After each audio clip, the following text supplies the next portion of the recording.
اهدنا الصراط المستقيم.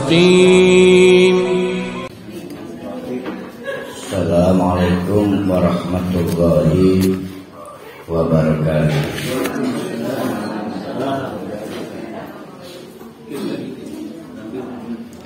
Alhamdulillahi rabbil alamin.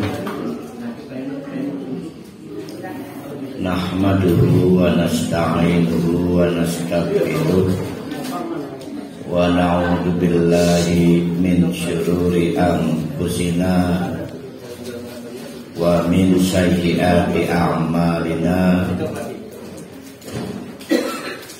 May yahdihillahu fala mudhillalah wa may yudhlilhu fala hadiyalah.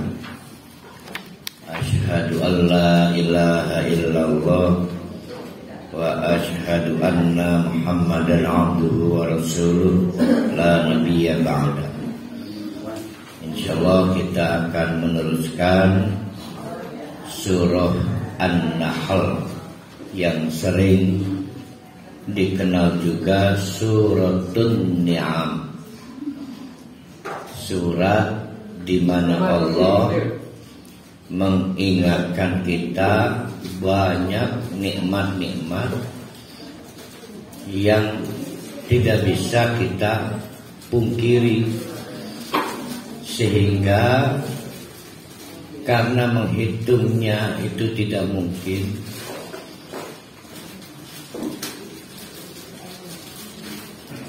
orang menghitung nikmat itu untuk berbalas jasa. Tidak bisa kita membalasnya. Maka berdampak pada kita wajib bertakwa kepada Allah mastata'tu, sekeras kemampuan kita, sekuat keinginan kita. Nah, dari situ ada pemikiran begini: kalau saya berdiri tegak di siang hari, pastikan ada bayangannya. Tergantung matahari pada posisi berapa derajat.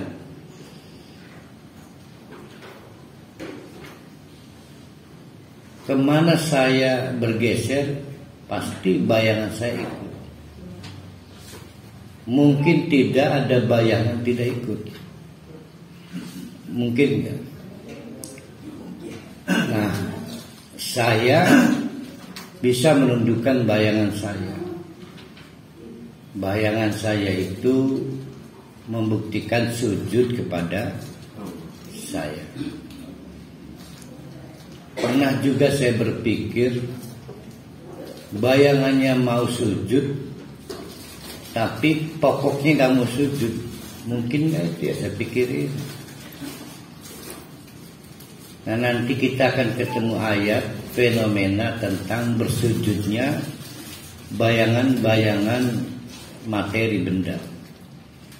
Jangan sampai kita kalah tunduk dan patuhnya kepada Allah dibanding bayangan kita. Ya. Nah, ayat itu bagi orang-orang yang hatinya terbuka itu tamparan keras.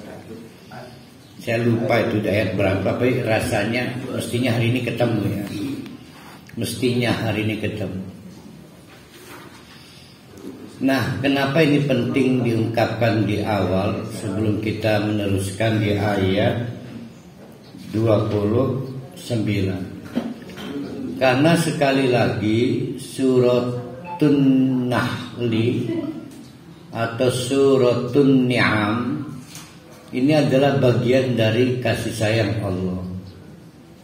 Sebelumnya di surat Ar-Ra'd, Allah meminta kita melihat histori, sejarah kegagalan kaum-kaum terdahulu, supaya kita jangan mengulang kegagalan mereka, tunduk dan patuh hanya kepada Allah. Nah, sekarang strategi kedua, ya sudah, kalau memang secara historis susah mengakses, kan ada orang-orang yang memang tidak dapat mengakses cerita-cerita terdahulu. Maka yang update adalah nikmat Allah yang kita terima. Nah, itu harus melahirkan, kemarin kalimatnya apa? Tafakkarun apa tatadzakkarun?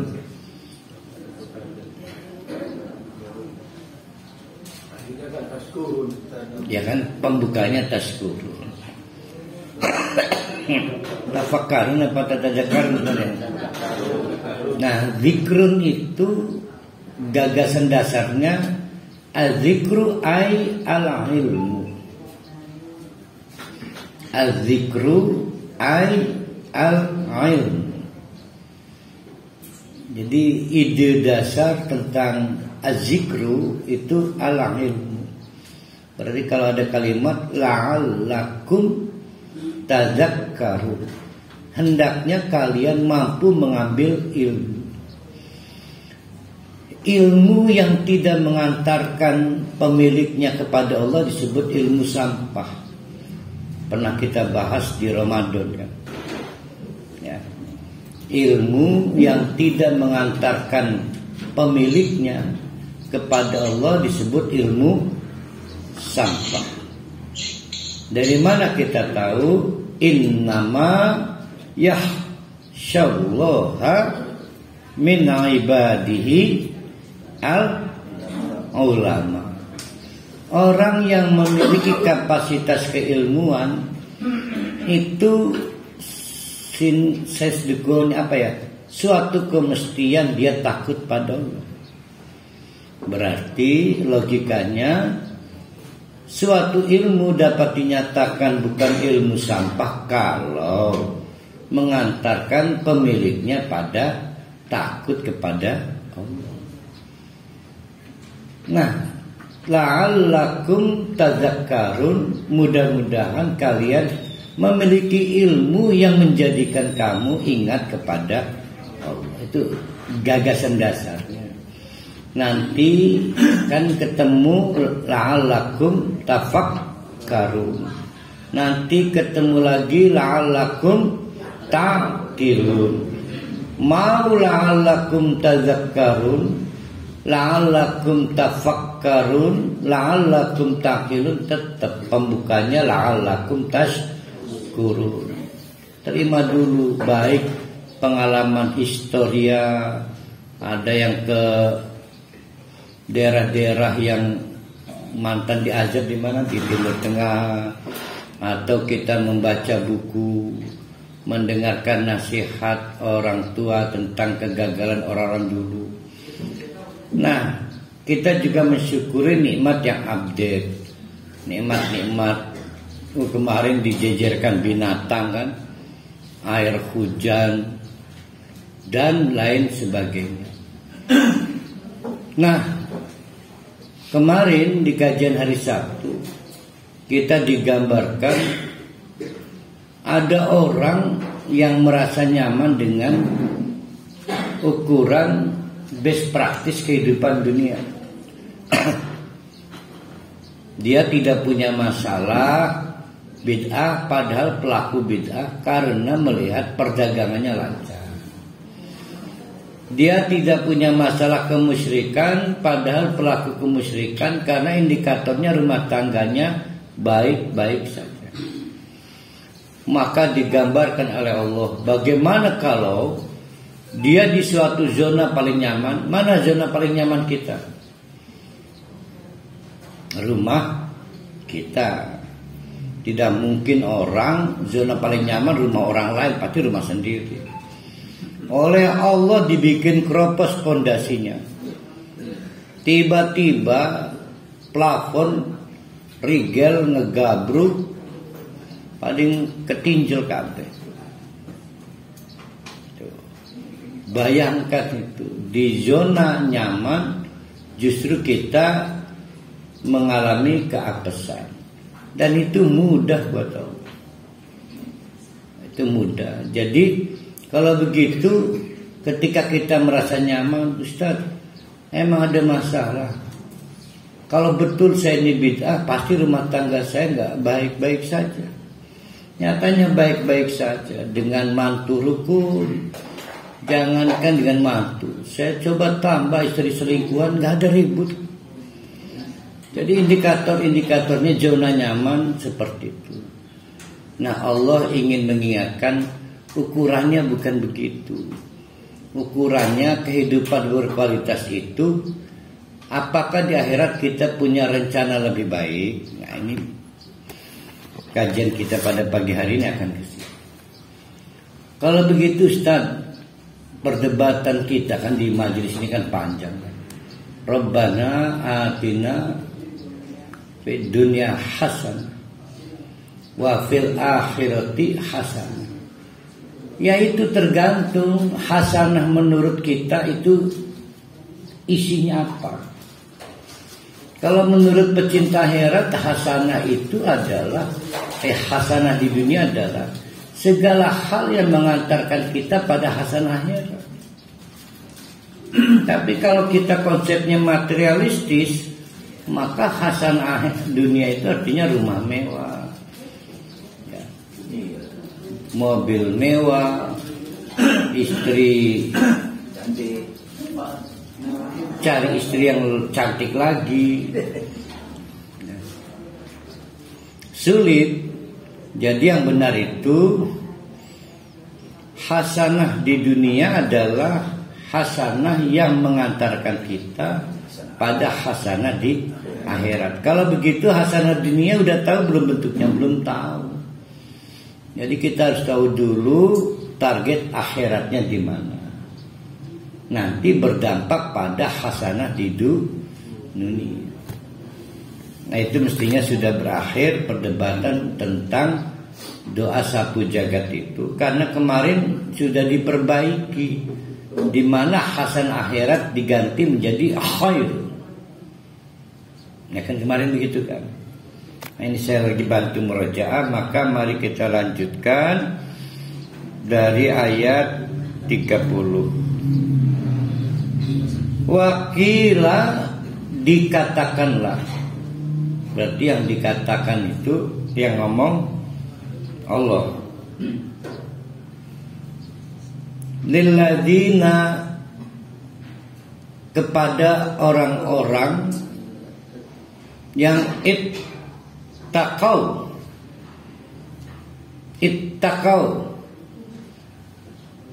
takut setelah sebelumnya utul ilmu. Ya kan kemarin begitu ya. Kan ada orang awam, ada orang berilmu kemarin itu. Orang berilmu ini dilukiskan tadzakarun, mengakses zikir. Nah, fenomena orang berilmu itu pasti takwa. Kalau ada orang berilmu, fenomena yang tidak takwa, ilmunya ilmu sampah. Lilladzina taqau, kepada orang-orang yang sukses mengelola keilmuannya sehingga tampil improvisasinya takwa.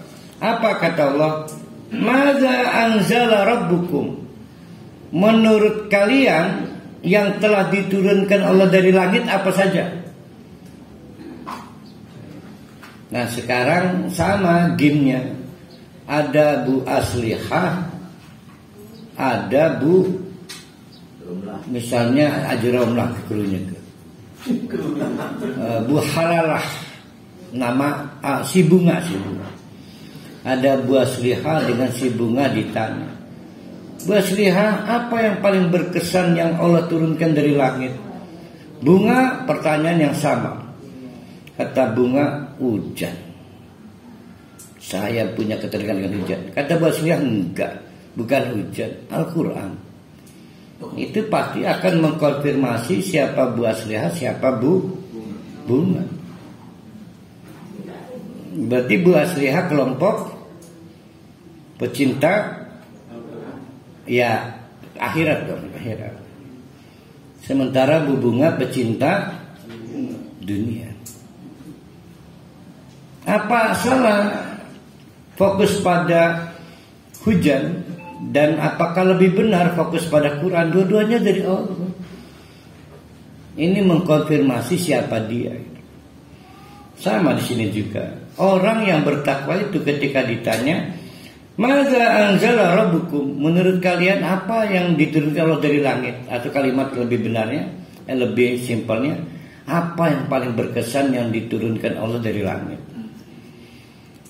Qalu khairan, mereka sontak berkata khairan, maksudnya Al-Quran. Maksudnya karena ini kan superlatif, the best. Ada yang lebih baik dari Al-Quran. Kan khairan cuma satu.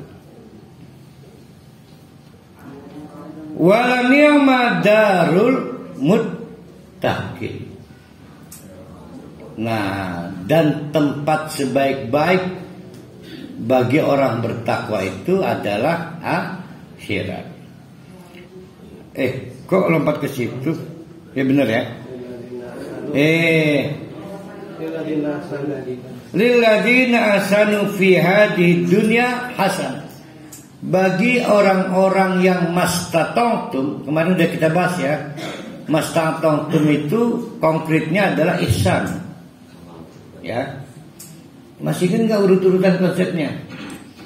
Karena kita latuh suha. Tidak bisa orang menghitung nikmat itu mau apa coba? Mau mengapresiasi pemberi nikmat, mau membalas. Boro-boro bisa membalas kebaikan Allah, ngitungin baik hati. Nah, berarti solusinya adalah berbuatlah sekuat tenaga. Amalan terbaik disebut ihsan. Maka bagi orang yang berbuat ihsan, dunia dapatnya hasan. Tapi akhirat khairun, mending lebih baik mana? Nah, sehingga sekarang gini, pilih mana? Rumah mewah di dunia apa rumah mewah di akhirat? Nah, berarti bagi orang yang bertakwa, lah saya butuh kepastian rumah mewah di akhirat. Khairun, lebih baik. Karena wala ni'ma darul muttaqin, itulah tempat terbaik bagi orang yang bertakwa. Ini al-muttaqin ini turunan dari yatazakkarun ya. Tatazakkarun, orang memiliki kapasitas keilmuan, ilmunya bukan ilmu sampah, sehingga mengantarkan dia menjadi orang yang takwa kepada Allah. Ilmu sampah kenapa? Ilmu yang tidak mengantarkan orang pemiliknya pada Allah. Banyak. Nah, si pesantren memang kabinet akhirat. Bukan eman, berarti dia gagal tatazakkaru. Tapi dia tata'allamu. Mereka belajar penuntut ilmu tapi tidak tatazakkaru.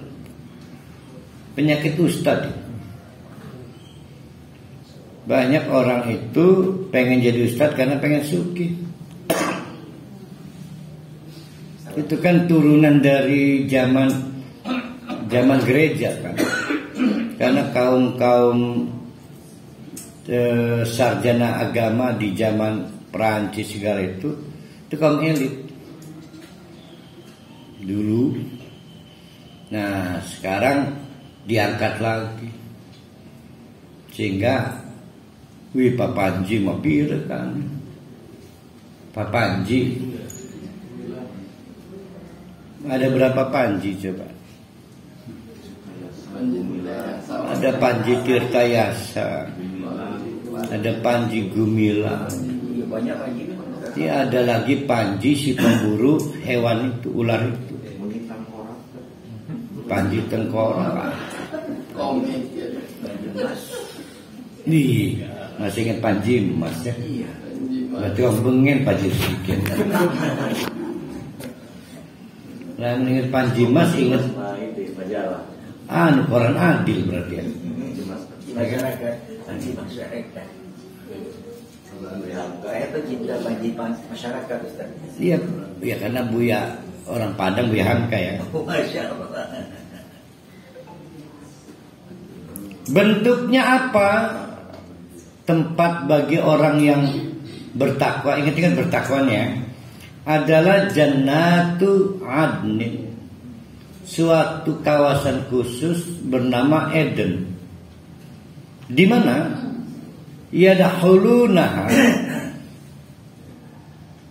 mereka masuk ke dalamnya itu langsung bertemu tajri min tahtihal anhar.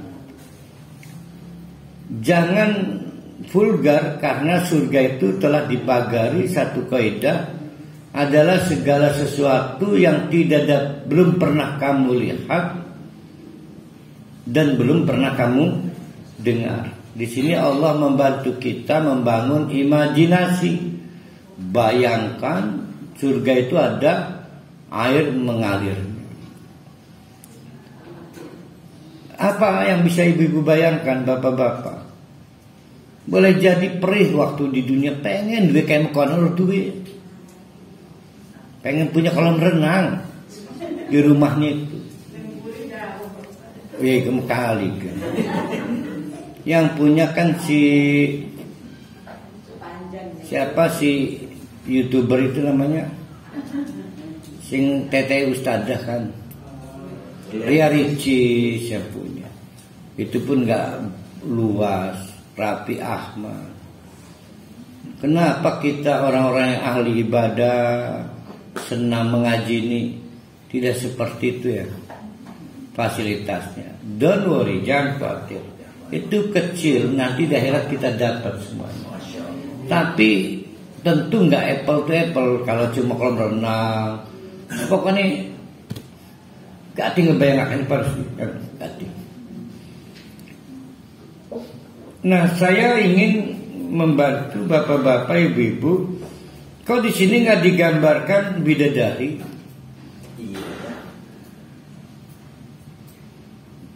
Tapi digambarkan aspek-aspek material ya. Let's skip. Karena kegagalan orang berilmu kepada Allah itu kegagalan materialis. Sedikit orang berilmu, sedikit ngelamun jadi kaya. Jadi karena cita-cita kaya itulah maka ilmunya jadi ilmu sampah. Gitu kan? Nah, maka pilih oleh para pecinta ilmu dapat fasilitas material di dunia apa di akhirat. Karena memang yang pedih bagi ilmuwan itu, waduh, gara-gara yang idealis, rumah ala kadarnya, mobil ala kadarnya. Malah Pak Juristi nggak sempat belajar mobil ya.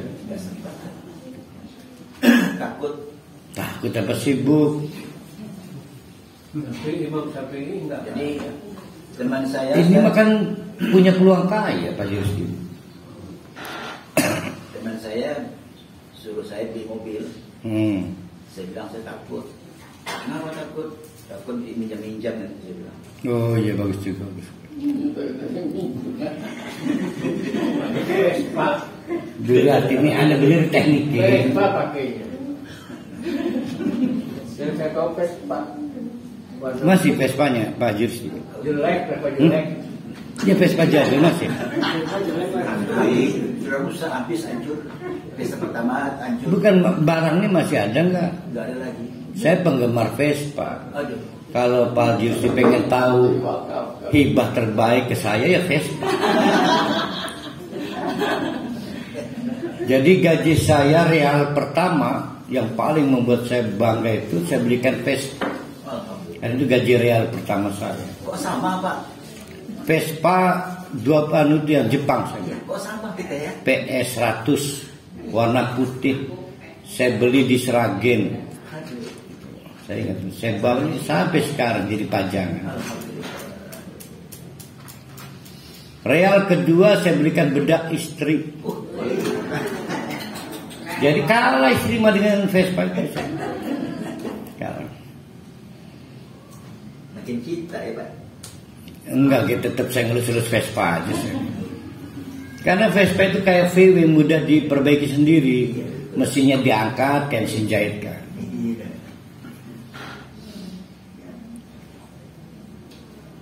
Jadi kenapa dipamerkan di sini fasilitas sungai? Ya? Karena memang kecenderungan orang berilmu adalah materialis. Jangan nyelatoni wong sarjana, mentang-mentang sarjana lebih bagus. Itu udah tabiiyah. Mungkin Mbak tentang meraih ke senangan dunia dan akhirat sekaligus. Ya sangat terbuka jalan, tapi mengukur batas kesenangan dunianya setelah kita tahu apa yang kita inginkan di akhirat, dibalik logika. Jadi misal kayak pengen di kolam renang, maka kita harus meyakini ini kolam renang nggak bisa mengalahkan jatah saja. Maka batasnya bukan pengen kayak Ria Ricis, bukan.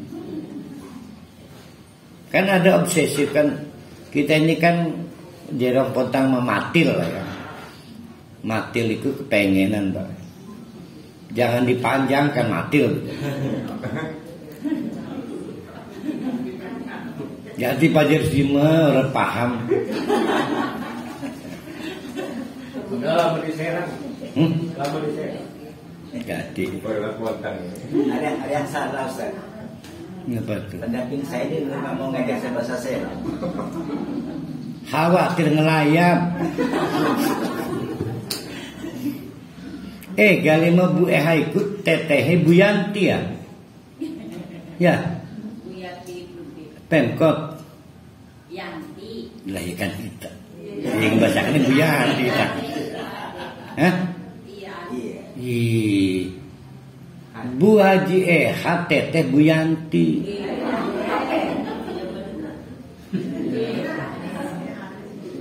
Iya benar. Tembakan salah ge. Laki nih Bu Yanti Adi Bu Eha karena Bu Yanti mah Bandung ya. Iya, betul. Ibu Yanti keuangan. Hin nemoniku hin gina rakerdan hin.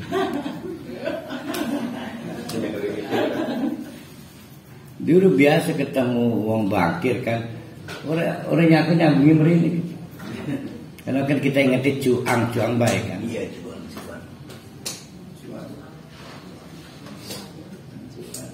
Lahum fiha ma yasha.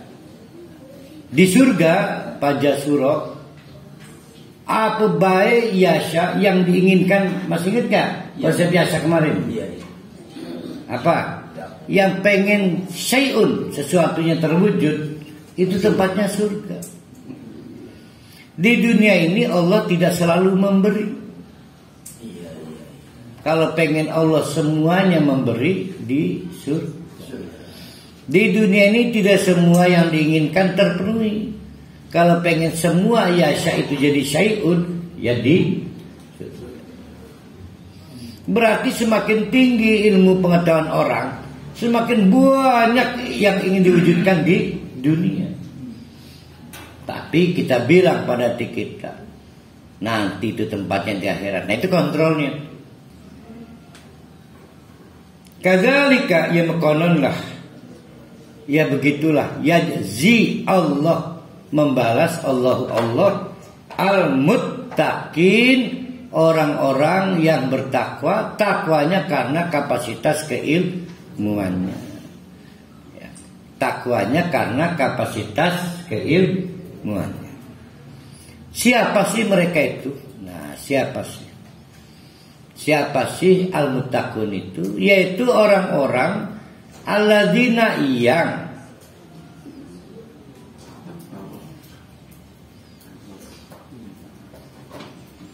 hebat amat ya fasilitasnya.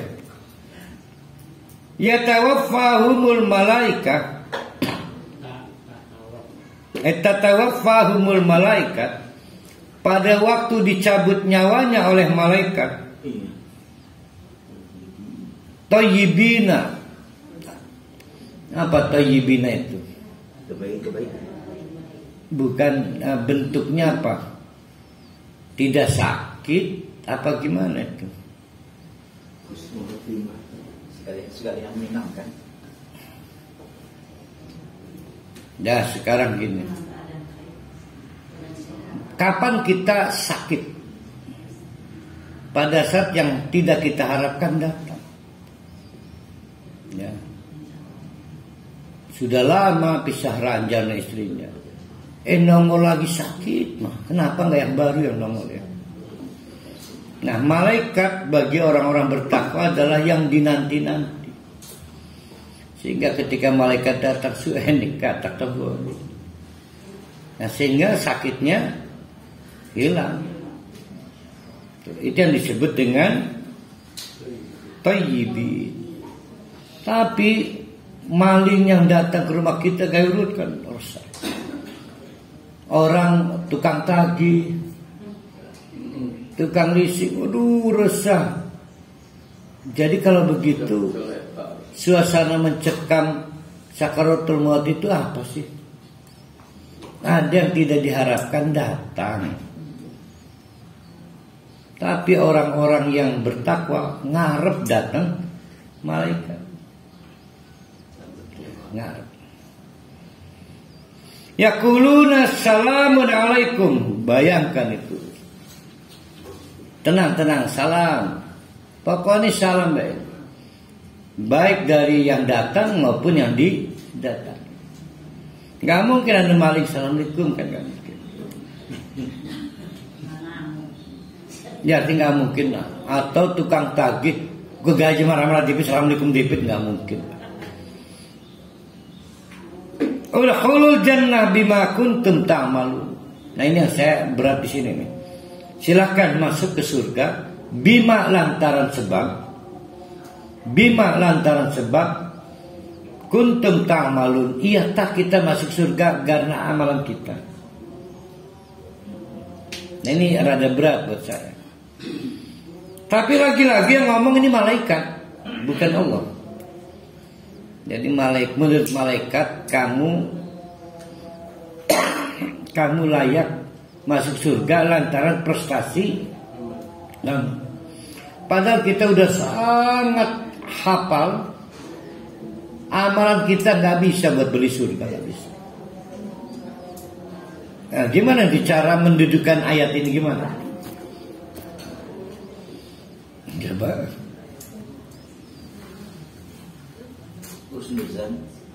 Nah saya mikir apa itu ya, nabrak-nabraknya.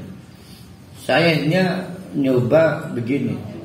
Malaikat aja kagum pada amalan orang bertakwa itu. Malaikat itu saking kagumnya para wali. Kok masih ada ya orang kayak Pak Jirus dikata malaikat ini. Ternyata masih ada orang kayak para wali. Sehingga kata malaikat kalau itu macam. Tapi secara kaidah kita nggak bisa membeli surga dengan amalan kita. Sekarang Allah bertanya untuk kita juga yang lain. Hal yang turun coba pernahkah kita memperhatikan? Illa antatiyahumul malaika. Pada waktu malaikat mendatangi seseorang, bukan orang bertakwa ya, ini umum. Sekarang kita suruh membandingkan pemandangan indah tadi dengan secara umum malaikat mendatangi suatu kaum.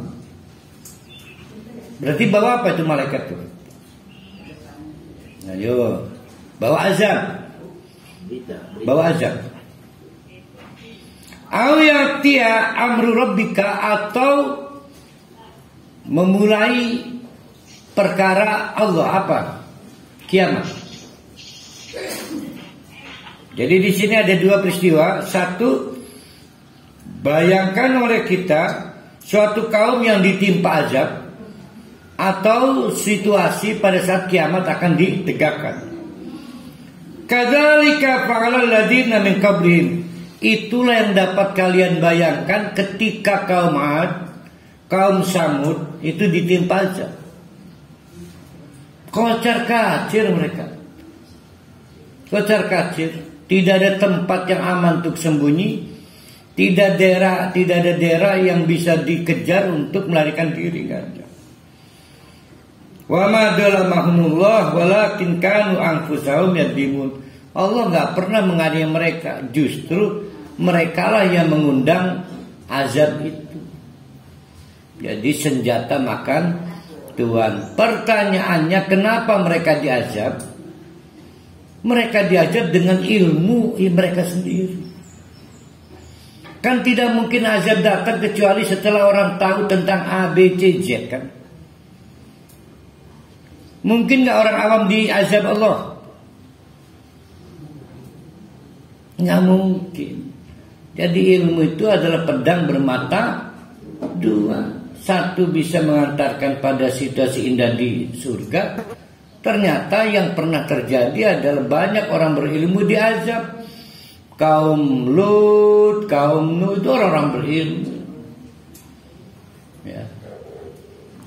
Pasti para ahli jengkel sekarang. Kenapa yang ahli bidah gak diajak-ajak? Kedip. Karena pelaku bidah lebih banyak sekarang kali daripada dulu ya. Nun. Saya Pak, kok makin cemas saya mendengar ceramahnya sekarang. Belum dapat THR kan. Sulit betul masuk surga kenapa? Sulit betul. Ya. Jadi apapun yang kita kerjakan itu gak seimbang rasanya dengan nilai surga. Ya itu kaidah itu. Kok bagaimana menghilang itu Ustaz? Ini jantung saya mulai gedor-gedor. Jadi normal. Kalau di sini thayyibin, suka hati, berarti ilmunya belum cukup. Karena kalau ilmunya cukup, maka melihat malaikat itu penuh rasa rindu. Di sini kan ada kalimat thayyibin. Tidak ada kecemasan, la tahzan, jangan sedih, la takhaf, jangan. Ini yang jadi masalah karena ini soal nikmat ilmu ya. Nah, betapa kasihannya kaum Nabi Nuh, kaum Nabi Soleh, kaum Nabi Yunus. Mereka orang-orang yang mestinya tidak melakukan bid'ah dan tidak berbuat syirik karena sudah dapat namanya az-zikr. Tapi mereka tidak yatazakkar. Nah, apa yang menyebabkan orang tidak yatazakkar? Ingat. Pintunya apa? Pintunya dulu gitu, Bu. Yaitu tidak bersyukur. Kan pintunya sudah kita bahas. Dari bersyukur terbukalah 3. 1 yatazakkarun, 2 yaqilun, 3 yatafakkarun, kan gitu. Ustaz, Nun. walaupun telah dapat 3 Ustaz, tapi 1 mungkin yang tidak dapat ini, yaitu yang tandurnya berarti Ustaz. Nah, ini yang menarik nih. Kalau pakai teori batas Nabi itu adalah balik, hanya menyampaikan, dan hidayah itu prerogatif Allah. Nyatanya kita dapat ilmu, dan ilmu itu hidayatul ilmi. Berarti ilmu itu ada 2. Ada ilmu yang memang given dari Allah hidayah, ada ilmu kasbiyah. Nah, ilmu-ilmu yang mendatangkan azab adalah ilmu yang tanpa belajar. Contoh, perlu tidak ada kursus bahwa seorang lelaki harus punya hasrat seks pada perempuan, perlu enggak? Nah, itu sudah given, namanya ilmu laduni. Sudah dikasih oleh Allah. Bahkan cara makan itu melewat mulut. Ketika itu dilanggar, maka datanglah azab. Tapi seorang ahli kimia yang susah payah belajar tentang rumus-rumus kimia, lalu ternyata nggak digunakan, belum tentu mendatangkan azab. Nah, itu menarik tuh pertanyaan majelis itu. Jadi hidayatul ilmi maksudnya ilmi yang memang tabiiyah diberikan pada kita. Jadi kalau tadi ada ilmu itu pedang bermata 2, ilmu yang mana? Ilmu yang diberikan Allah secara tabiiyah, bahwa pencipta alam raya ini satu. Itu tabiiyah. Kita teruskan dulu ya supaya dapat banyak. Yaitu orang-orang yang malaikat saja senang terpesona sampai kata malaikat, kamu layak masuk surga dengan prestasi kinerja yang kita miliki. Itu satu.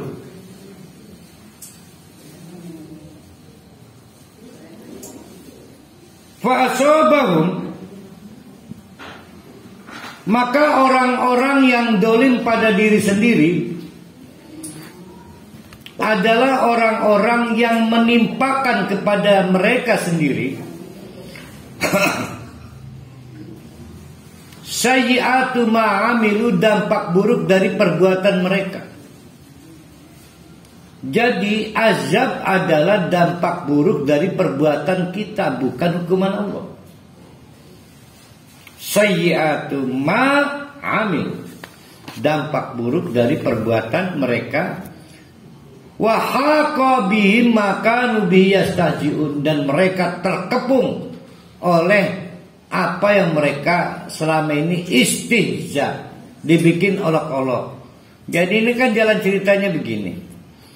Dari sejak zaman Nabi Lut sampai kaum-kaum yang diajab Allah itu, secara knowledge, secara keilmuan tahu Allah itu berkuasa. Setiap Nabi juga nggak berubah. Tolong, kamu nanti akan didatangi malaikat mati, kamu sempat tobat di mana coba? Kalau ada ajab juga, ini lalu itu masa lalu. Nah, namanya istihza. Jadi orang, bapak-bapak, ibu-ibu ngeledek itu karena punya dasar argumentasi.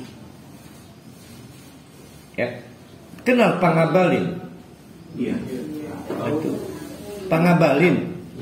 Anggaplah dia orang Pontang. Anggap bukan ngabarin di TV. Bisa banget ngejawab itu. Bagi kita yang menonton acara Pangabalin ini, orang Pontang nih, itu sakit bener kayak mempermainkannya. Namanya istihza. Berarti orang berilmu itu bisa dua kemungkinan. Bisa menegaskan kekuasaan Allah, bisa ngeledek kekuasaan Allah. Kata orang berilmu itu kepada para nabi, wislah si remah ke omong, buktikan mana azab itu. Dia namanya istihza. Itu kalau kita nonton tuh ya, buzzer, buzzer, terus yang orang Pontang tuh Pangabal itu larunya hati pun bener. Kadang-kadang ya Allah sudah suruh diajab aja bunga kemkon ya, begitu kan? Nah, yang mereka lakukan namanya istihza. Istihza itu mempermainkan. Berarti yang dipermainkan apa? Pertanyaan saya. Nih, kan datang Nabi nih, kata Nabi tolong sih, sirik tinggali santri ya, nggak udah bisa ingat akhirat sih. Oh bisa baik kok ngejawab itu. Tuh, kalau saya ini betul dibenci Allah, saya udah kena setru, nyata udah setru. Nah itu namanya istihza. Istihza itu mengolok-olok. Bukan istidros. Istidros mah mencicil azab. Apa ya, mengolok-olok itu bahasa enaknya apa ya? Nah, yang diolok-olok apa sebetulnya? Nah, bagus tuh. Nabinya atau siapanya? Ayo saya ingatkan nih.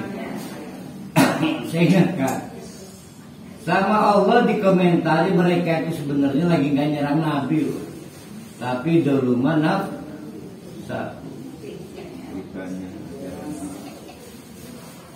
Nah berarti yang diolok-olok adalah keilmuan dirinya sendiri. Keilmuan dirinya sendiri. Jadi semua kaum yang diazab Allah itu tahu setelah mati itu dibangkitkan, tahu kalau tidak taat akan diazab, tahu. Tapi diremehkan keilmuannya oleh dirinya diri. Pertanyaannya kalau begitu, kenapa mereka kena azab? Nah itu yang disebut dengan bumerang. Bumerang kan? Coba lihat lagi, ini agak rumit ya ayat sebelumnya tadi. Ini ayat berapa kita sekarang?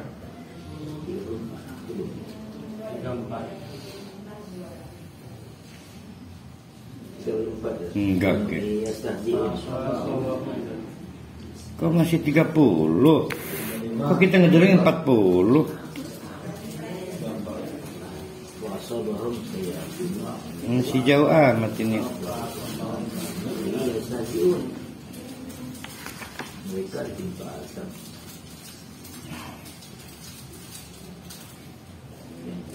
Lihat 34-nya. Fa'asobahum sayyi'atu ma'amil. Dampak buruk kejahatan mereka. Kejahatan mereka itu kejahatan keilmuan. Tahu ilmunya tapi tidak dipatuhi. Berarti yang diolok-olok nabi atau keilmuan mereka. Nah itu maksudnya. Hati-hati. Mengkhianati ilmu malah jadi bumerang. Sudah tahu itu bidah, dilakoni mana? Kenapa mereka melakukan? Saya nggak ada masalah rumah tangga saya harmonis kan tadi itu jangan cerita. Jadi jangan khawatir. Nabi kita mah tetap nabi yang mulia ya. Yang tidak mulia itu kita berkhianat pada ilmu kita sendiri. Nah itu saya mau mengantarkan itu ya.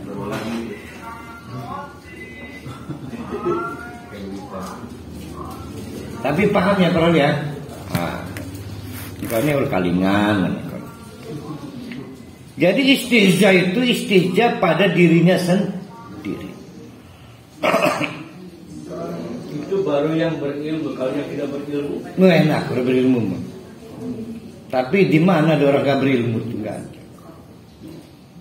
Wa qala dan berkatalah alladzina asyraku, orang-orang yang akhirnya nekat melakukan tindakan syirik padahal mereka tahu, punya ilmunya bahwa Allah itu satu dan tidak bisa dibuat 2, 3, 4. Wis ngelunjak. Nggak tahu ini ada nggak yang kayak yang udang-udang itu. Apa kalimatnya? Lau sya'a ma'abadna min duni min syai'. Lau sya'a Allah. Saya ini tahu loh sistem takdir. Kata mereka nih. Saya begini ini kan gara-gara Allah. Wih melunjak. Lau sya'a Allah. Kalau Allah berkehendak, ma'abadna min dunihi, tidak mungkin saya beribadah atau menyembah selain Allah, gak mungkin.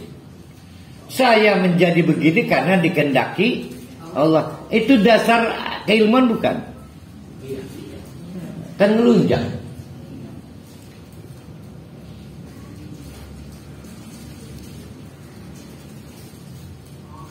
Ma'abadna min dunihi min syai', tidak sekalipun kami menyembah selain Allah kalau Allah berkehendak. Nanu ya kami, nggak mungkin kami ini. Wala abauna, oh begitu juga orang-orang tua kami. Berarti yang dilakukan orang tua kami itu permisif, izin dari Allah. Apakah ada yang salah kalau kami teruskan warisan orang tua dengan berbagai bid'ah itu, dengan berbagai kesyirikan itu? Jadi apa sih yang aneh para ahli? Nah kan para ahli yang aneh para ahli deh kali. Nah kurang lebih Nabi Muhammad digitukan kan? Ayo sekarang para ahli dewe kan kita mesti zaman bengen bidong tuti. Nah itu namanya dasar keilmuan. Mereka punya ilmunya tapi mereka membelokkan keilmuan mereka. Wala haramna. Nah tadi beribadah kepada selain Allah disebut apa?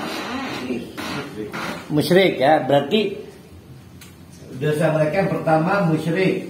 Yang kedua wala haramna. Dan tidak mungkin kami membangun hukum baru, membangun hukum baru. Berarti apa itu? Baru. Masa gak bersalah. Baru bid'ah. Oh iya. Jadi ada dua problem mereka. Pertama, tauhid, musyrik. Yang kedua adalah memproduk hukum-hukum baru. Kata mereka, walau haramna min duni, kami tidak mungkin mengharamkan selain keharaman yang diperintah, dilarang Allah, min syai'in, sesuatu pun. Pernah ada episode sapi diharamkan, pernah kan? Ya, pernah. Nah, artinya bid'ah. Kata mereka, dari mana Muhammad menyebut kami bid'ah? Sebab kami merasa ini yang dilakukan orang tua kami dan tidak ada masalah. Orang tua kami nggak pernah diajar. Berarti sudah diizinkan Allah. Kayak kiai-kiai pun konon kan ya. Kalau memang kami itu salah, berarti kami diajar pernah dosa ingin kita kan. Mungkin begitu kali ya kalimatnya. Kadalika yang konon maning lur ya. Fa'ala ladina maqabli mombengen konon kakuane. Fala ala rusul illal balaghul mubin, namun tolong rasul siapapun termasuk Nabi Muhammad dibatasi oleh Allah. Tugasnya adalah satu al-balaghul al-mubin, yang kedua al-mubin, yang satu cuma to transport, menyampaikan, al-mubin menjelaskan.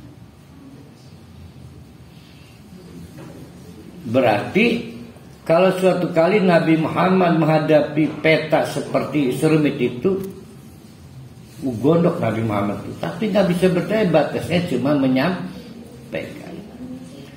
Walaqad ba'asna, dan sungguh-sungguh telah kami utus, fi kulli ummatin, di setiap satu komunitas itu rasulan, satu messenger, rasul, yang message pesannya dari dulu sampai Nabi Muhammad dan sampai kapanpun tidak berubah. Apa?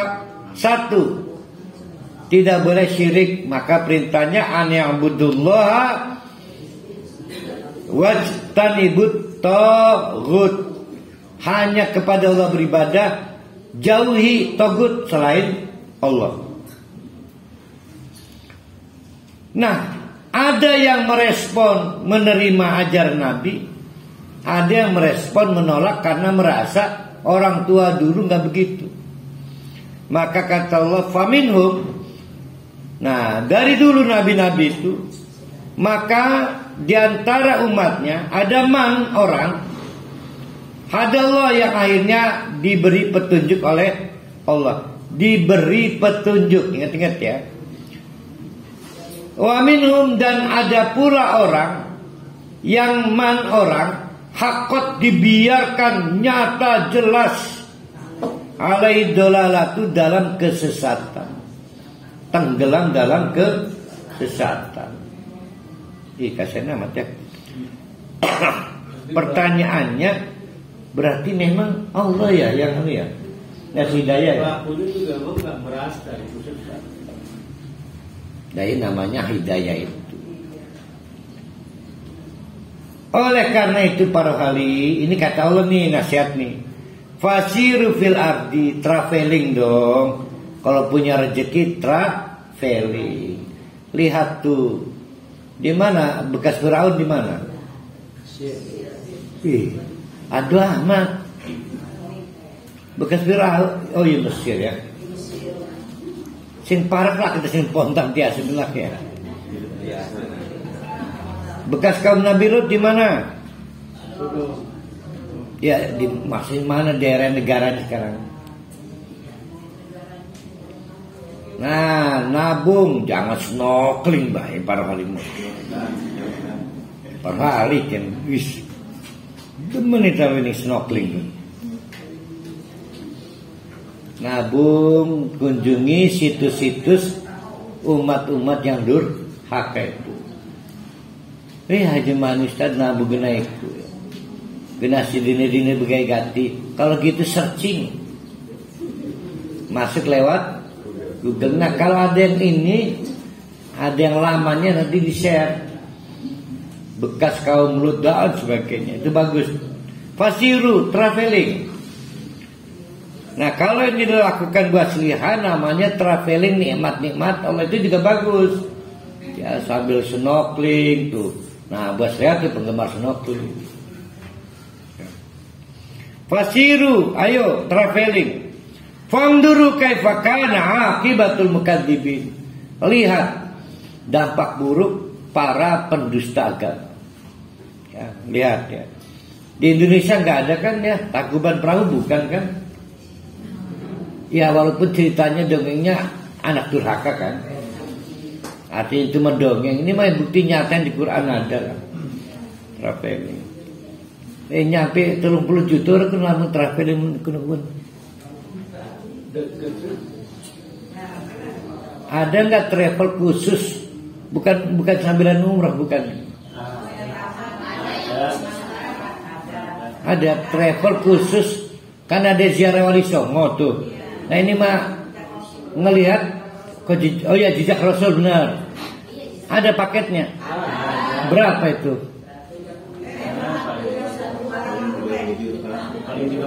Oh iya benar ya, istilahnya jejak Rasul ya, bagus amat ya. Iya benar jejak Rasul. Berapa Bu? 30 juta nyampe. Per hari tabungan. Buat tabungan jamaah Islam berangkat kafe. Saya emang nggak merekomend sambil umroh enggak sih. Ini sengaja traveling apa istilahnya kebagus kan, jejak Rasul bagus daripada ziarah Wali Songo. Mending umrah ya. Lamun 10.000 sehari, setahun baru 3.500.000. Wih, pegel amat sih. Tapi 25.000 sehari. Mau kemana buru-buru itu? 30 juta itu. Ya udah. Kalau yang KBU nggak punya paket apa tadi namanya apa sih, wisata jejak Rasul? Jejak Rasul. Bisa dibuka. Bagus itu jadi jualan KBU itu. Saya mah tidak merekomend sambilan umroh, enggak. Fokus umroh, fokus traveling jejak Rasul. Jangan kebiasaan sambilan-sambilan, jangan. Ada pahala. Fasiru fil amri. Pahalanya gede kok. Fanduru kaifa kana akibatul mukadzibin. Ustaz saya mampu lewat Google itu udah sama. Intahris. Sekarang kita udah nyampe ayat 36. Coba mana lebih membuat kita tergiur? Orang yang mengelola ilmunya untuk kebahagiaan surga, atau gagal mengelola ilmu berakhir naas seperti yang akan kita kunjungi. Kira-kira maka diomong oleh Allah, intahris, hai Muhammad, kalau kamu ambisius, ala hudahun, ngotot pengen memberikan hidayah kepada orang-orang yang tidak minat ke akhirat. Renungkan ya Muhammad ya. Fa innallaha la yahdil ma yudil. Jadi tetap gembok ini gak akan kebuka, karena Allah tidak akan memberi hidayah pada orang yang salah kelola ilmu. Berarti gimana nih? Siapa yang menyebabkan dia nggak dapat hidayah? Nah dirinya sendiri. Udah ilmunya ilmu bagus dijadikan sampah. Salah kelola ilmu. Nara apa mesantren cuma pengen sugih, nara apa? Ya.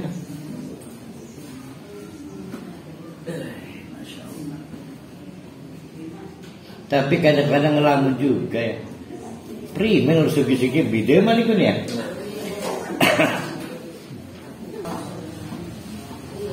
Nah, Nabi Muhammad ternyata ngotot tetap pengen yang salah kelola ilmu itu.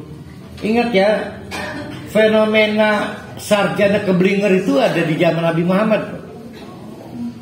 Bukan hal baru para ahli yang kali nganggapnya bengen berbukan fokus yang bengen. Nah, Nabi ini orangnya ambisius, yang sarjana keblinger juga tetap pengen dia. Maka kata Allah, jauh, nggak bisa. Fa innallaha la yahdi mayyudil. Lah, berarti gemboknya tertutup. Yang menutup dirinya sendiri. Yang bisa membuka gemboknya dirinya sendiri. Apa penyebab gemboknya tertutup? Dia salah konsep keilmuan. Jadi ilmu itu untuk menjaga kehormatan, bukan untuk membuat kaya, raya dan sebagainya. Kalau itu dampaknya. Nah, maka kata Allah, wa malahum min nasirin. Karena orang-orang yang salah kelola ilmu itu nggak akan dapat nasir Allah sekalipun, didatangi Nabi sekalipun, nggak bisa. Karena yang bisa menolong dirinya sendiri. Waksamu, dan kerennya mereka itu kadang-kadang saking pinter sarjana itu sesumpah segala para ahli.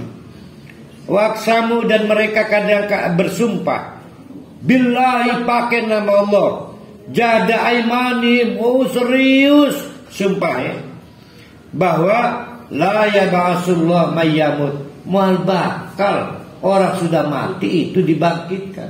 Itu pendirian mereka. Bala, salah. Wa'dan alaihi haqqon, soal orang mati dihidupkan itu sudah masuk agenda Allah, gak bisa dirubah. Sudah janji Allah. Ya, Allah berjanji untuk membangun keadilan. Bagi yang pengen dapat keadilan, mati dulu, dihidupkan. Walakinna aksarun nas la ya'lamun, tapi kebanyakan orang tidak mau tahu. Nah, kita berharap satu ayat lagi, kalau enggak dua ayat. Liyubayyina lahum alladziina yakhtalifuna fi. Ini penting untuk menjelaskan terjadinya dua sekte pandangan. Jadi sejak zaman Nabi Muhammad para ahli, kaum ilmuwan, orang-orang ngaji itu terbelah dua. Ada yang meyakini setelah mati mempertanggungjawabkan amalnya. Ada yang meyakini selesai dong dunia. Nah, maka tugas Nabi adalah menjelaskan. Apa yang dijelaskan? Yaitu liyubayyina lahumul ladzina yakhtalifuna fihi, yaitu untuk menjelaskan pada yang mereka perdebatkan, perselisihkan. Wal ya'lamal ladzina kafaru annahum kanu kadzibin, dan juga membuat satu kesimpulan bahwa klaim setelah mati tidak ada lagi urusan itu dusta belaka. Kenapa dusta? Nah, saya megang nih barang nih. Apa nih? Tempat kacamata. Pak Jurus nanya, mana Ustaz? Gak tahu, gak ada. Berarti saya disebut apa nih? Pendusta. Orang yang mengklaim setelah mati tidak ada kehidupan itu pendusta. Oh, dia udah tahu kok ilmunya.